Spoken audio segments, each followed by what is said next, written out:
T'as peur de jouer contre des adversaires moins bien classés que toi? Tu sais, ces fameux premiers tours angoissants où tu joues en contre-perf. Eh bien, dans cette vidéo, je vais t'expliquer exactement pourquoi tu vis ça et surtout, je vais te partager 3 clés qui vont te permettre d'arrêter d'avoir peur et enfin jouer libéré en match. Alors pourquoi tu as peur de jouer contre un adversaire moins bien classé? J'ai identifié plusieurs raisons pour ça. La première raison, c'est assez évident, c'est que tu as l'impression que tu as tout à perdre et absolument rien à gagner. Si tu gagnes, c'est normal, c'est attendu, tu es le favori. Par contre, si tu perds, là, ça, c'est la catastrophe, c'est pas possible.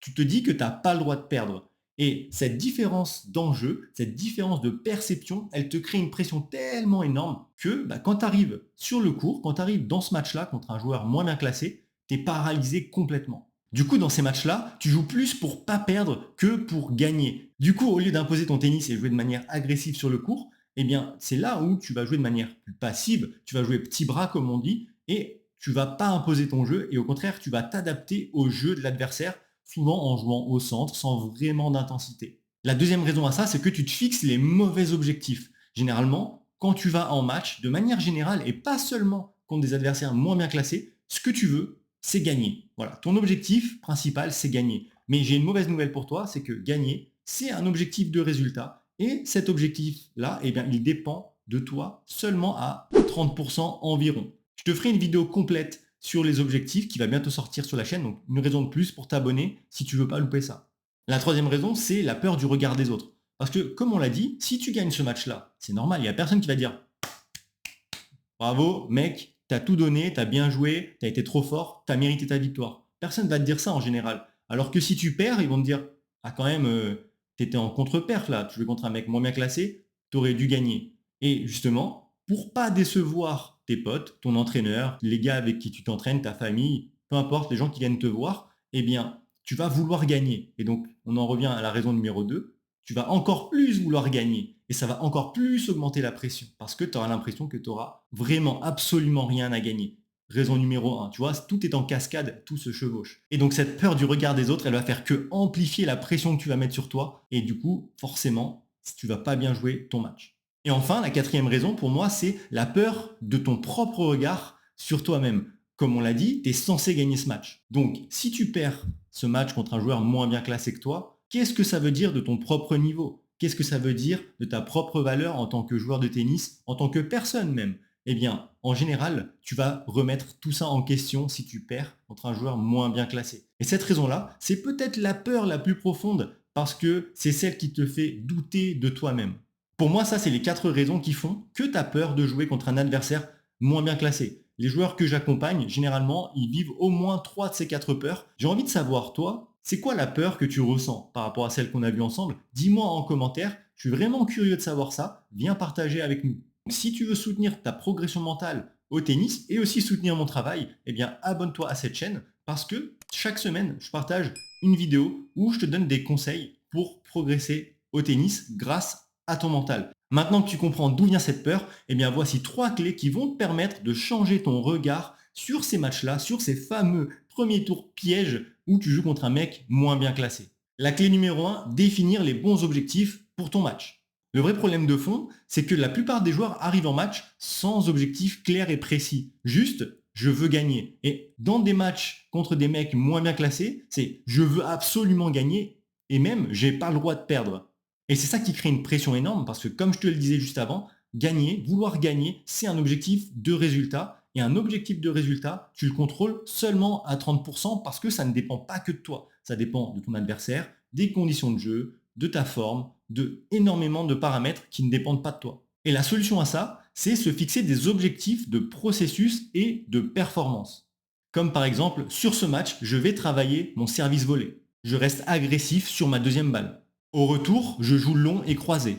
Des objectifs simples qui ne dépendent que de toi et absolument pas de ton adversaire, du score, des conditions météo ou autres. Et de te fixer les bons objectifs, ça transforme complètement ton approche du match. Parce que tu passes d'un match où tu te dis j'ai absolument pas le droit de perdre, je dois absolument gagner, à une opportunité pour toi de travailler des points précis de ton jeu. Parce que, par exemple, si tu veux travailler ton service volé, vaut mieux le faire contre un joueur moins bien classé que contre un joueur qui est mieux classé. Même si, on est d'accord, vaut mieux d'abord le travailler à l'entraînement. Ce match contre un joueur moins bien classé, c'est une opportunité pour toi de progresser. Tu as des choses à gagner et pas seulement des choses à perdre.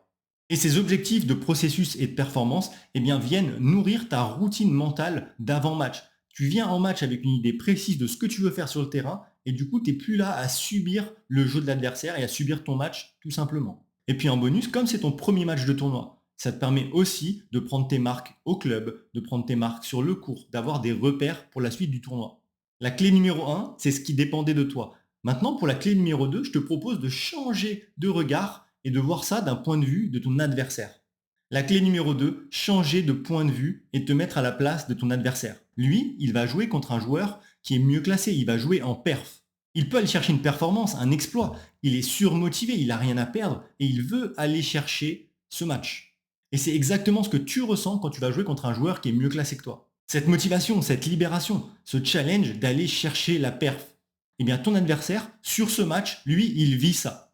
Et en plus, c'est pas son premier tour. Donc lui, il a déjà ses marques sur le court, il a déjà ses marques sur le club. Donc il va être encore plus prêt. Donc oui, c'est un adversaire qui est moins bien classé, mais lui, il est surmotivé, il a vraiment envie d'aller le chercher. Et donc ça, faut vraiment le garder en tête.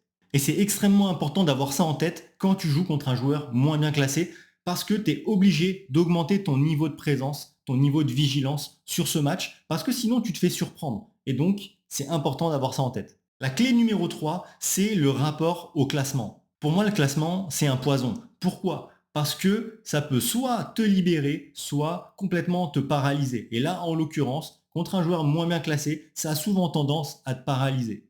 Et ici, ce qui est important, c'est comment toi, tu vois le classement. Parce que finalement, le classement, c'est juste un chiffre indicatif qui représente le niveau moyen du joueur contre qui tu vas jouer.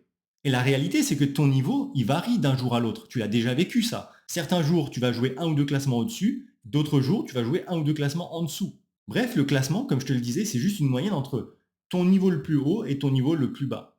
Et ce qu'il faut comprendre et surtout garder en tête, c'est que si c'est valable pour toi, c'est valable pour ton adversaire aussi. Donc sur le papier, ton adversaire est moins bien classé, oui, c'est écrit sur tes notes, ok, sauf que aujourd'hui, il peut très bien jouer à ton niveau, à ton classement, voire au-dessus. Et surtout que, comme on l'a vu, lui, aujourd'hui, il joue en perf, donc il a une motivation supplémentaire. En conclusion de la clé numéro 3, oui, sur le papier, le joueur est moins bien classé que toi. Si tu vas voir sur tes notes, son classement, il sera sûrement inférieur au tien. Sauf qu'aujourd'hui, comme on l'a vu, le joueur, il est juste moins bien classé. Il n'est pas moins fort que toi. Et ça, c'est une nuance énorme qu'il faut garder en tête.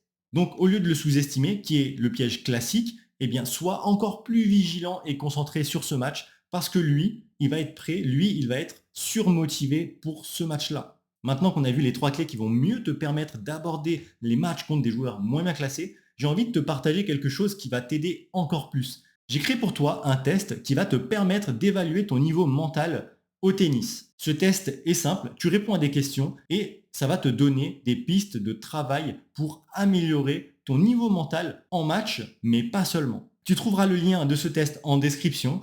Je t'invite à le faire, ça va vraiment t'aider. Et surtout, si tu le fais, fais-le honnêtement dans tes réponses, c'est le plus important. Allez, on passe au récap des 3 clés qu'on a vues aujourd'hui pour mieux aborder un match contre un joueur moins bien classé et en finir avec cette peur. Première clé, fixe-toi des objectifs qui ne dépendent que de toi, donc des objectifs, processus et performance.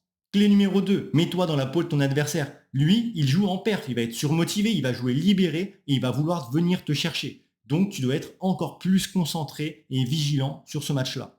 Et enfin, clé numéro 3, souviens-toi que le classement, c'est juste un chiffre qui donne le niveau moyen d'un joueur. Et aujourd'hui, ton adversaire, dans ce match-là, il est capable de jouer à ton niveau, voire de mieux jouer que toi. Donc, sois encore plus concentré, sois encore plus vigilant et prêt à aborder ce match comme si tu jouais contre un joueur qui est mieux classé que toi.